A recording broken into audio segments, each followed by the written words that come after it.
Welcome to the Aro Benaiah Show.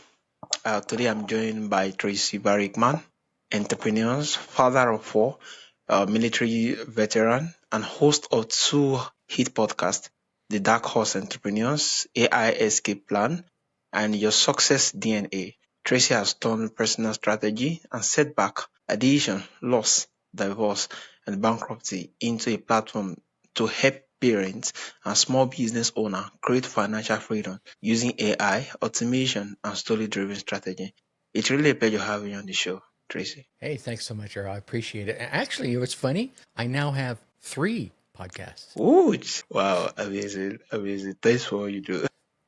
Yeah, yeah, it's a pleasure having you on the show. I'm glad to be here. I'm glad to be here. It's Yeah, going to be a good time. yeah, thank you. So, Tracy, what was it like growing up? You know, for me, I had a unique childhood to most folks that I come across. My dad Yeah, was in the military for 23 years, so I grew up all over the United States and then actually spent 6 years of my youth in Germany. And so we wow. moved like every 2.5 years. So that teaches you different things. It teaches you about how to connect with people quickly because you keep having to make friends. Unfortunately, it also teaches you to how to disconnect from people quickly too, which isn't always a good thing. Yeah, thank you. So, Tracy, you have actually faced incredible adversity earlier in your life. How has those dark times shaped who you are today? Well, I think I like to go back to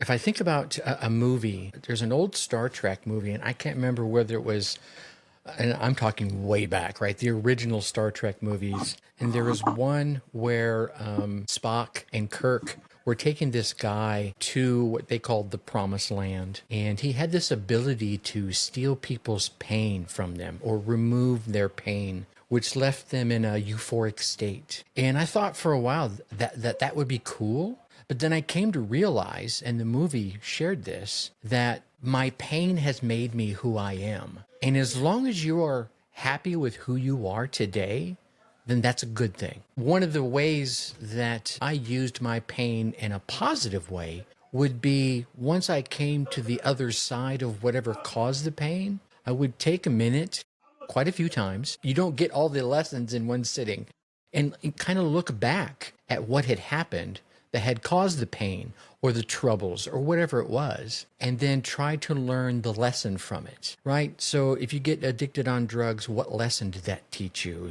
If your daughter dies at 18 months old, what can you learn from that so that you'll stop thinking about it just as a pain and more as a life lesson? And I really approached a lot of things. As you get older, you look things a little differently, but I try to approach things like that in that manner so that I can carry them forward positively rather than getting stuck back in the pain. Yeah, amazing, amazing. I think it's really amazing being that everybody who has come to love who they are today is the fact that every of those particular pain that they had earlier on built them to who they are now.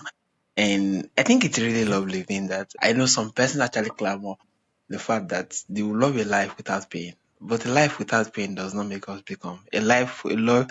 I think it's looking back sometimes at those particular pain we have gone through. It's more rewarding being that looking at where we are today and the fact that which I passed through that at that point when it happened. It was a whole lot. I didn't know I could come out from it. But after passing through it, I'm refined and become a better person. So yeah, it's really Mm-hmm. amazing. Yeah, Yeah. I think yeah.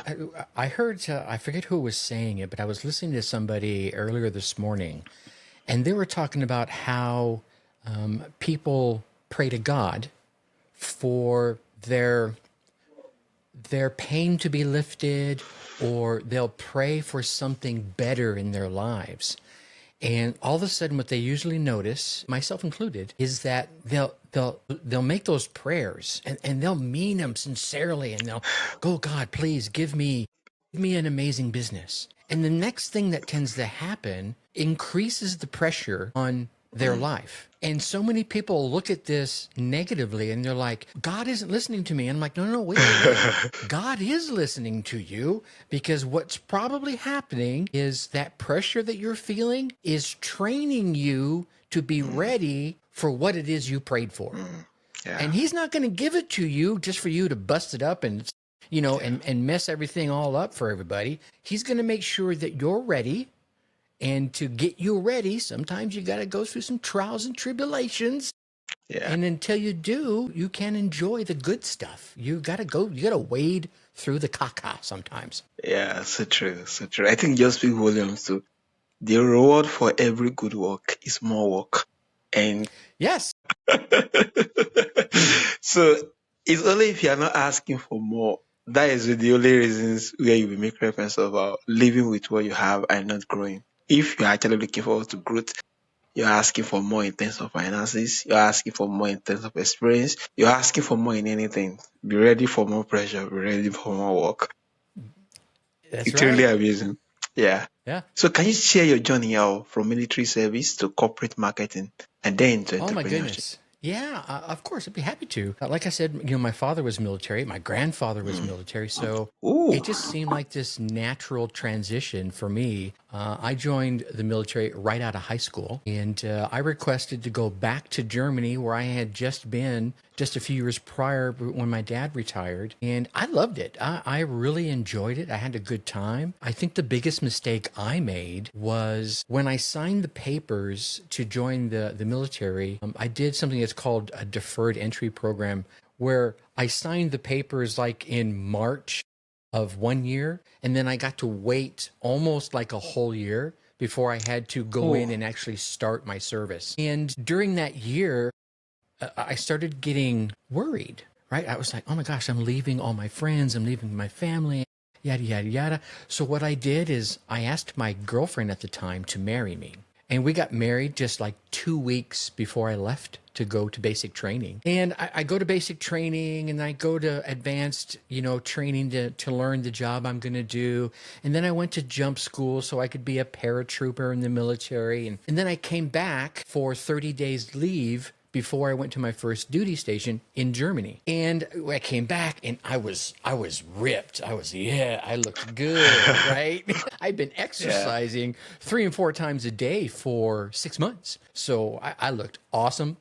And you know, so I went, hung out with my friends, and then I go overseas, and I get to Germany, and because I'm of German descent, my grandfather came from over here from Hamburg. I could speak the language, so I was very comfortable over there in Germany, and you know, enjoyed living on the economy and being amongst things. And I just happened to wear a green uniform to work. That's all, right? And I had to have short hair and salute people. So I had a really good time. But the mistake I made was I married that girl, because when I got overseas, I was 18 years old. Actually, I wasn't quite 18. I was 17 and a half when I got over there. And I was still way early in my life, but I stayed true to the commitment that I made, and I brought her over and we had a good time. But I didn't stay in the military because I didn't want to bring her along for the whole journey. To me, because I watched my mom,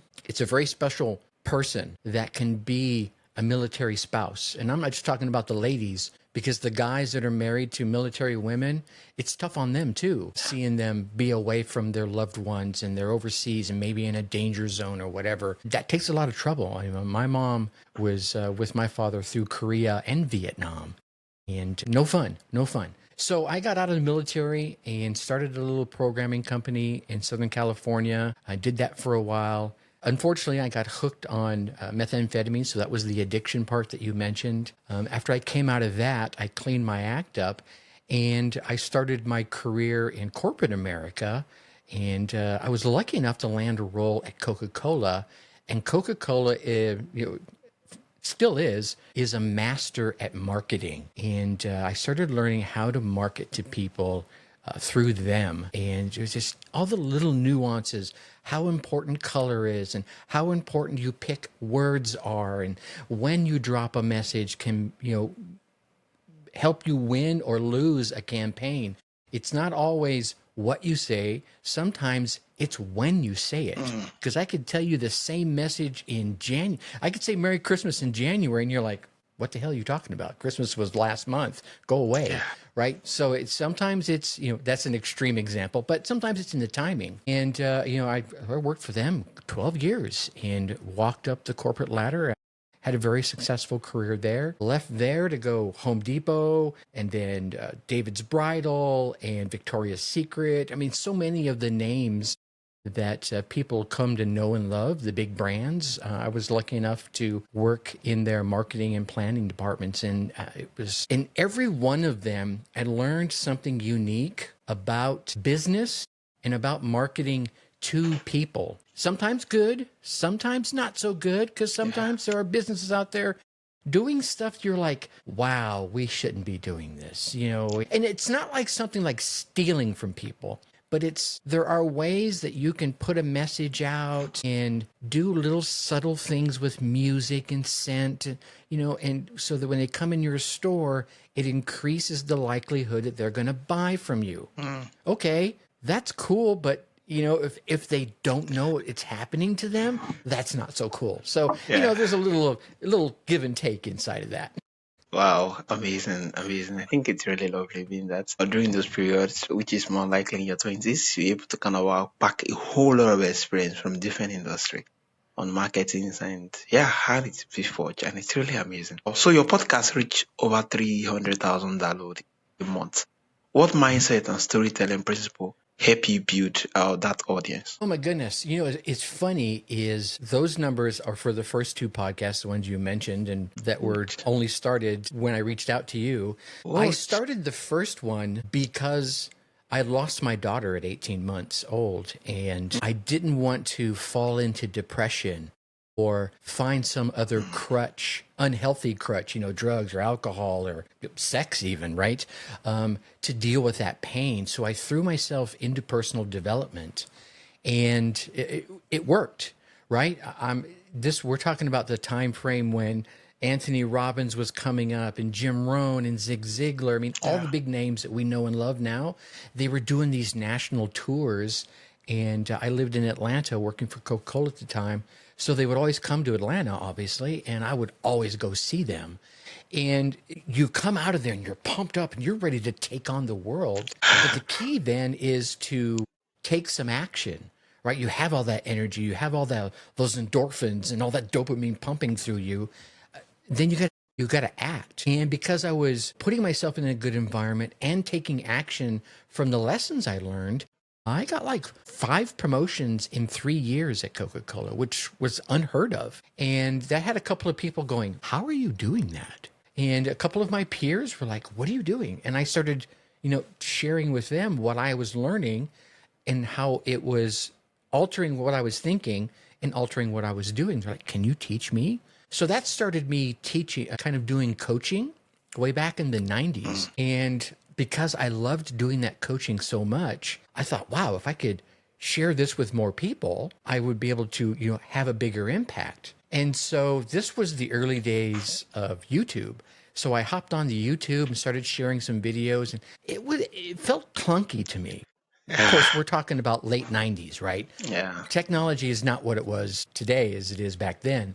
So I stepped away from that, but there was this audio platform, podcasting, and there was a website called Blog Talk Radio. So I jumped on there and started sharing audio. And the way they had it set up is you would go live like we're doing right now, and you would broadcast it live while it was being recorded. And they could even give you a phone number and people could call you from around the world and be on your show. No video, just audio. And that felt so cool to me.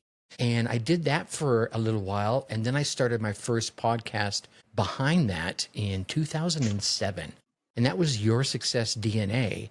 And that one's been running ever since. Still running today. We're 6 seasons in. So that one there was all about just sharing what I think are good personal development, self-help principles that are kind of generic. At times I go a little deeper, but they're designed to, anyone can hop on there, listen to an episode and go, well, shit, that totally makes sense. And if they tried what I told them, they would get some value out of it, right? Yeah. And that's all we want. We want value. And so I did that. And everything was going swimmingly well. And there was a point in my life where I was going through a divorce, going through a bankruptcy, and then I was getting on the microphone and saying, "Hey, here's how to make your life amazing." Meanwhile, my life was falling apart. So I hung up my microphone for a while, and I thought, wow, I felt like a total imposter. Now, mind you, if I'd feel that way today, I would not hang up my headphones. I would get on the air and I would share.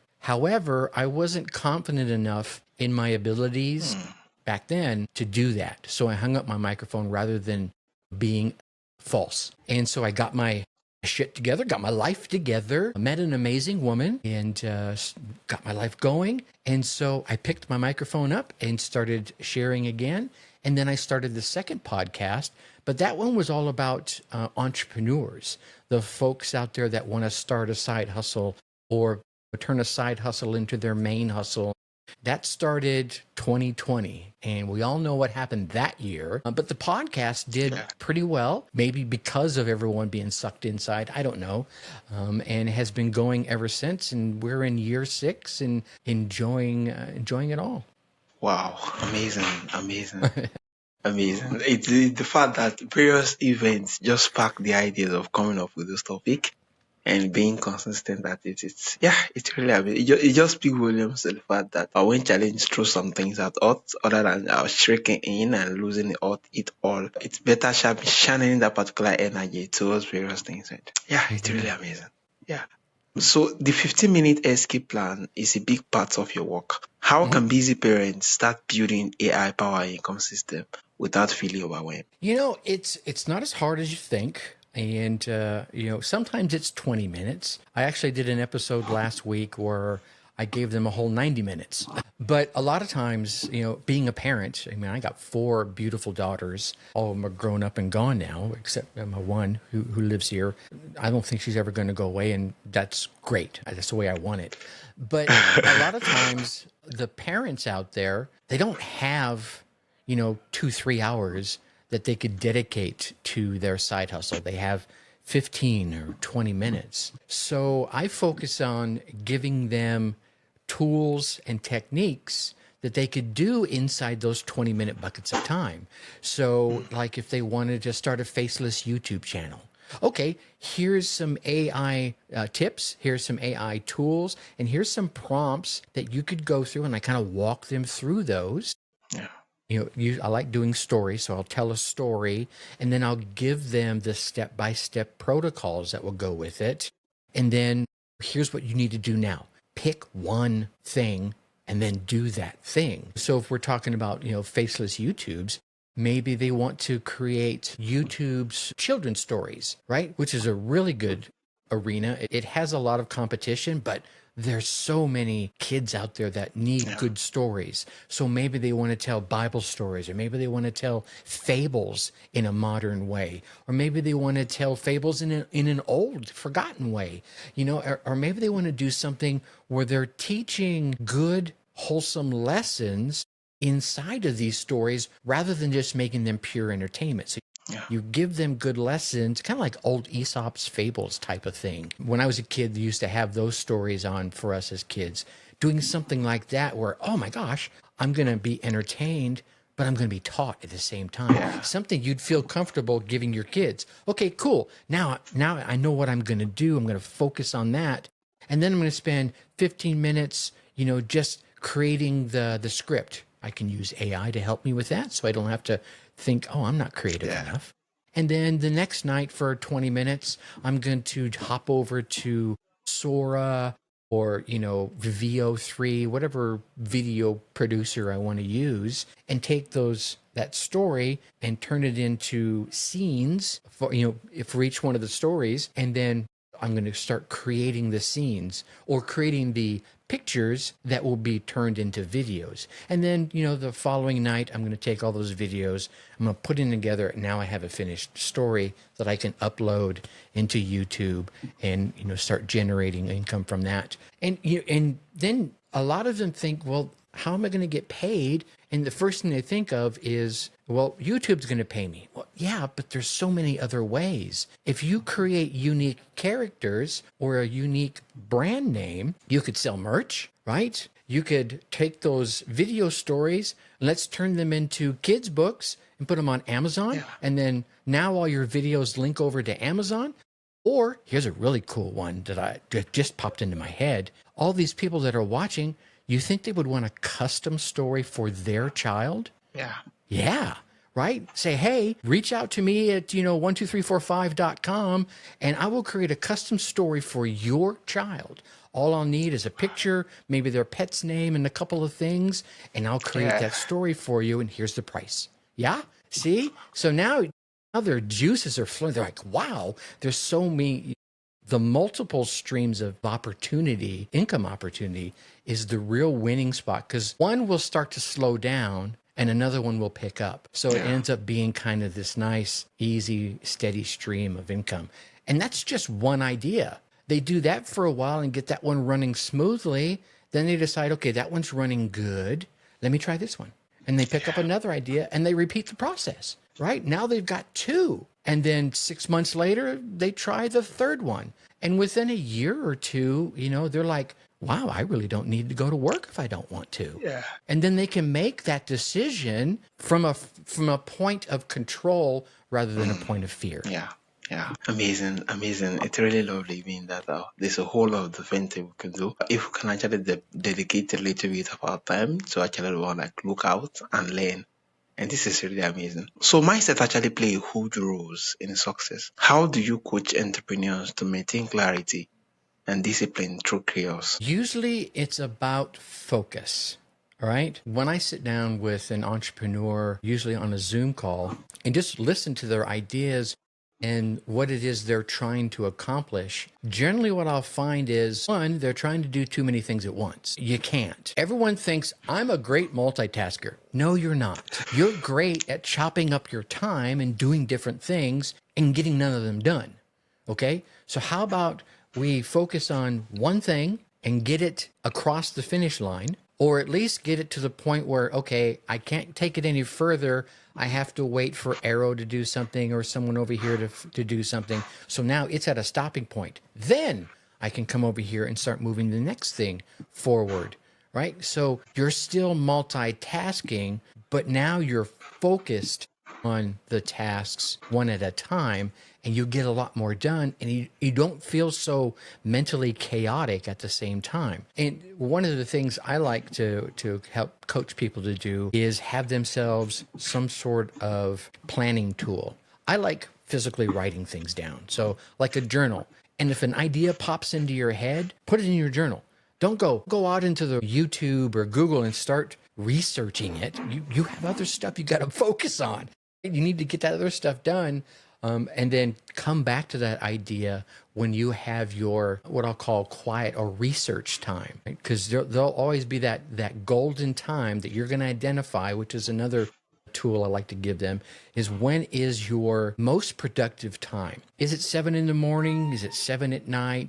Is it right after lunch? And that most productive time is the time you should be working on the thing you're trying to get accomplished. And then you have other times that you're less productive. Those are probably better for research times. So that's when you can open up that journal and look at those ideas that you got and maybe research those ideas and see how you can work them into your productivity flow. Does that make sense? Yeah, it does a whole lot. Wow, focus. And I think this is very key, being that it's easy for entrepreneurs to be distracted with a whole lot of different things at a time, and especially when you just make reference of focus. I think it's a whole lot. If every entrepreneurs get to master focus, I think there's a little things we might actually get to it. Yeah, thank you. Yeah. So what are the 4 powerful marketing strategies you believe every small business owner should know? 4 powerful marketing strategies that every business owner should know. One, I think the first one, and probably the most important one, is to know your audience. Because if you don't know your audience, I don't give a hoot what kind of marketing strategy you use. You're probably using that marketing strategy on the wrong person, right? So, hey, I'm going to talk to you all about some great beard care products. And you're like, dude, I do not have a beard. I don't give a hoot about beard care products. Well, what do you mean? I have a beard. You should care. And that's where a lot of people entrepreneurs come from. They're saying, I care, so you should care. No, no, no. Stop. Know your audience. All right. I need to come at you with a completely different message or not talk to you at all because you don't care about beard care products and I'm trying to sell beard care products. Okay, let me go over here and talk to the guy that lives out in the woods. He cares because that boy's got a long beard, yeah? So that's number one, is know your audience. And number two, I think the next best marketing strategy is to stop expecting them to buy on message one. That's a disappointment to both of you. You're disappointing yourselves because you sent the ad out there and you're not getting the return you expected. And you're disappointing the customer because they're like, well, I don't even know who you are, right? You have to bring them along the customer journey. They have to, first off, a lot of folks don't even realize they have the problem you're trying to solve. And once they realize they have the problem that you're trying to solve, that you have the tool to help them solve it. And then two, and then three, they have to get through those first two to even get ready to reach the buying point. But they're not quite there yet. So they're doing a little bit of research. Oh, okay, well, I do have a long beard and it is getting a little dry and it feels a little rough and prickly. How do I take care of that? And they're searching. Then they're ready to buy. And if you don't bring them along that journey, and then that brings you to I think the third one is knowing where they are in that journey and then having messages to carry them that whole way. So if you bring someone in step one of the 4-step journey, now you're going to nurture them through the other 3 steps to get them to that buying point. And then the fourth one is to know what you want to not sell them, where you want to take them next. Because sometimes the next step after they buy isn't another sale. It's an education process. It's more nurturing or whatever it might be. Does that make sense? Yeah, thank you so much. Wow, know your audience, knowing where they are in the journey, and stop everything for them to buy at message one. Being that it take process, take them through the process, educate them all through, and yeah, amazing. Thank you so much. What are 3 questions that every entrepreneur should ask themselves to stay focused and resilient? 3 questions they should ask themselves to stay focused. 1, what am I focused on? It's funny. It sounds like a simple question, but so many people are like, shit, I've never thought about that, right? And once you write down or acknowledge what it is you're trying to focus on, that helps you do a little focus. I think the other questions, and I just happened to do a podcast episode about this. What is stealing my focus, right? That could be as easy as sitting down for 3 days with a piece of paper and a pen and a timer. And in every 20 minutes, that timer goes off. You kind of write down what things stole your attention for that last 20 minutes, right? And then just restart the timer and then go do that for 3 days. And you're going to look and say, wow, every day at about 2:00, John comes in here with 3 silly questions a day. Here's the thing that most people don't realize. When you get interrupted, especially if you're in deep work mode, it's going to take you about 16 minutes to get back into focus. And if someone interrupts you inside that 16 minutes, the clock just got reset. So you want to know what you're focused on. You want to know what's interrupting you. And then we're going to come back to what I mentioned earlier is you want to know when your best deep work time of the day is. And it's different for a lot of folks. You know, I'm really good early in the morning, but I get up at 3:30, 4 o'clock in the morning. So those early morning hours, it's just kind of how I was. I mean, I grew up in the military. I joined the military. So those hours just became natural for me. So I just used them to my advantage. Now, there are times late in the evening that I do work, but it's not deep thought work. Yeah. It's just like editing podcast work, writing articles type work. It's not deep thought. I've already put the thought into it. Now I can take all that productive work and do I almost call it mindless work, you know, where you're just kind of piecing the things together. You're putting all those videos together into the long form YouTube story. Yeah, amazing. Know what to focus on and being able to know where you're productive compared to the business period you're not productive so that you can actually schedule what work goes on for the particular time. Yeah, it's really amazing. Thank you so much, Tracy. My pleasure. Yeah, thank you. So finally, how do you see AI transforming small business and side hustles? in the next 3 to 5 years? Oh my goodness. I think AI is going to flip everything on its ear, right? It's already starting to do it. But for me, what I'm seeing happen is it's starting at the bigger businesses who can afford to throw some money at it and throw some bodies at it and say, teach me how I can use AI to make my business run better. And it's going to start trickling down to the local business opportunities. And I think for like the folks I talk to, the parents out there, that's where the opportunity is, where someone like you or I, who may know a little more than AI than the local pizza guy, is how I can use my knowledge to teach them how to use AI. Or tell you what, I'll just build the tool for you and then I'll teach you how to use the tool, right? Like AI is really good at answering phone calls, Yeah. right? And there's a number of tools like Go High Level or 11 Labs where you can spend, I've seen people do it in like 30 seconds. I'm not going to exaggerate that much. You could, you can build a really quality phone answering AI, customer service AI even, in an hour, right? If you have everything you need ready to go. And then you say, okay, now, Mr. Pizza Guy or Mr. Dentist, even better, right? Someone doesn't answer the phone at the dentist, they're losing big money, right? Here's how you use it. Someone dials this number and here's all the stuff it's going to do.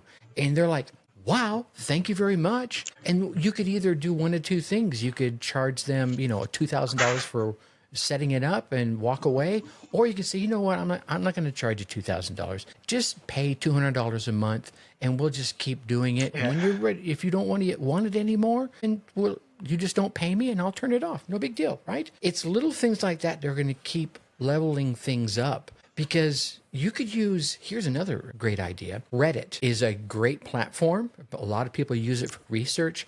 Google actually ranks it high. Like if you search for something on Google and some of the answers to your search are on Reddit, it's going to rank those higher than a lot of the websites. So you could actually go to the local, let's use the dentist again, local dentist, and then say, hey, you want me to market you some leads or whatever? And they're like, yeah, sure, why not? And then you start using AI to go on the Reddit, find the local subreddits in your area and start putting in messages like, oh, I found this amazing dentist in this area. If anyone needs a dentist, let me know. I'll be happy to share it with you.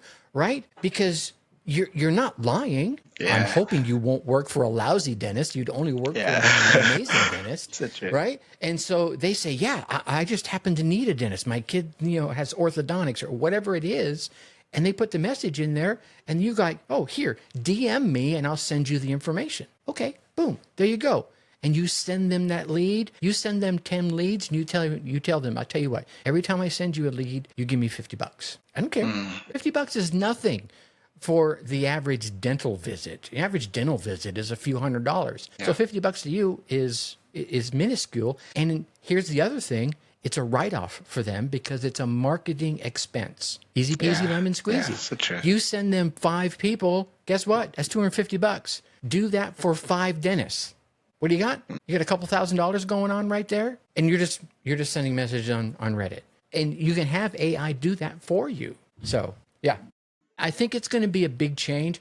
I think the biggest thing that's going to happen, and this is going to be across more than just business, is I think we're going to reach a point where AI is going to help us as humans think differently, right? There are some amazing people out there that come up with amazing things, and I think they come up with them because they think differently. Elon Musk, right, is a perfect example. He thinks differently, just how his brain works. And I think over the course of the next 3 to 5 years, those of us that are willing to and dive into it, AI will help us think differently. We'll stop thinking so linear all the time, and we'll start thinking in little maybe loops or maybe breakaways, right?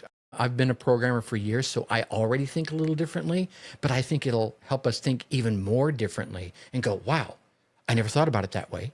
And once you do, well, then you never really go back. You just keep kind of going forward. So I think it's where some of the big opportunities are going to be. Wow, amazing. AI is actually coming in full force, and Yeah, it's going to change how we think. I think that really got me. Yeah, it's going to change. Which simply means every entrepreneur should actually more like be looking towards the AI space to see what can it do for them in their business. What can they actually program to make things easier, to make things faster, and to make them top of their game so that they will, at the end of the day, they won't be put out. Because from the way things are actually looking at the end of the day, when things become easy, those who are so skilled in the knowledge of AI will be the one getting the major of the work, while those who aren't Hmm. are just going to be, yeah, amazing, amazing. So Tracy, Yeah. for my audience who want to connect with you, who want to learn more about the work you do, and who want to Hmm. listen to your podcast, how can they reach out to you, and where's the best platform? The best place to find me, without sending them all these different places, is over at the darkhhorseentrepreneur.com. That's the entrepreneurial website, and it's got all the socials across the top, so they can click on those. I'm all the major platforms, just like you probably are, but they can just connect right through there. If they want to listen to the personal development side of things, that's Yeah, yoursuccessdna.com. And if there's any conspiracy theorists out there that like getting into conspiracy theories, that's the newest podcast I started. I just started in January, and it's already clicking up like 20,000 downloads. People are wow, interested.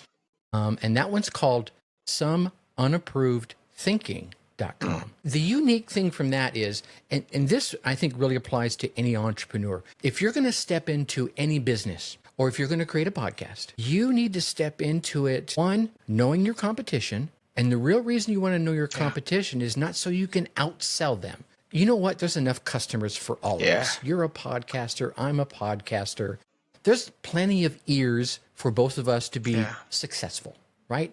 There's 4 million podcasts out there right now. I think there's maybe 2.5 million active ones, yeah, right? So there's plenty of ears out there. So don't worry about trying to outdo someone. But what you do want to do is look at those competitors to find a space mm, that's unfulfilled, so that you're not just talking to everybody. You're not standing on your front porch with a bullhorn yelling at everybody that's crowded around in your front yard. No. It might work. It just takes longer. But if you stand on your front porch with a microphone and you speak to someone, you say, I'm going to call John, Jane, Joe, and Aro. Well, guess what? yeah, John, Jane, Joe, and Aro, they're going to perk up and go, what? Because I'm talking yeah, right to you, right? And when you do that, it really helps. So when I started this conspiracy theory podcast, I didn't want to lean into just it being another conspiracy theory. I leaned into let's find the patterns. So I'll start an episode like I did a Michael Jackson episode yeah. that's coming out Thursday, right? Good. 2 days from now. And so I'm a big Michael Jackson fan, right? And I think he was done wrong. So I went out and did the research, and I found some unique things. And then I looked to see if did this happen before? Well, look at this, right? This happened before back in Motown days, and I give that an example as an example of the pattern of what's happening to some of our superstars out there. So it's not like I'm saying, here's the conspiracy. You need to listen to me because I know what I'm talking about. I'm saying, ladies and gentlemen, there's a pattern. And when you see the pattern, you can't unsee it. You know what Yeah, I'm saying? So that gets people interested in things, whether they agree or not, that's fine. It doesn't matter because I'm not trying to give my yeah. opinion. I'm just sharing the facts and letting you go down the road all by yourself.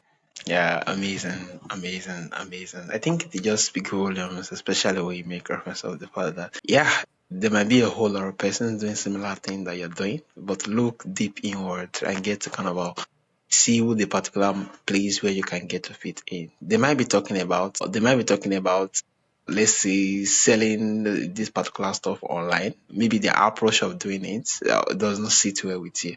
Yeah, I think that is a clue that you could actually more like do better or narrow your voice to a particular audience who might be restless listening to that to be that you're not cool with it. Yeah. Simply means there's a whole lot of person who are not cool, who aren't cool with it. So that is the market for you. Yeah, amazing. Thank you so much. It's really been amazing having you on the show. And yeah, thank you so Been much. my pleasure.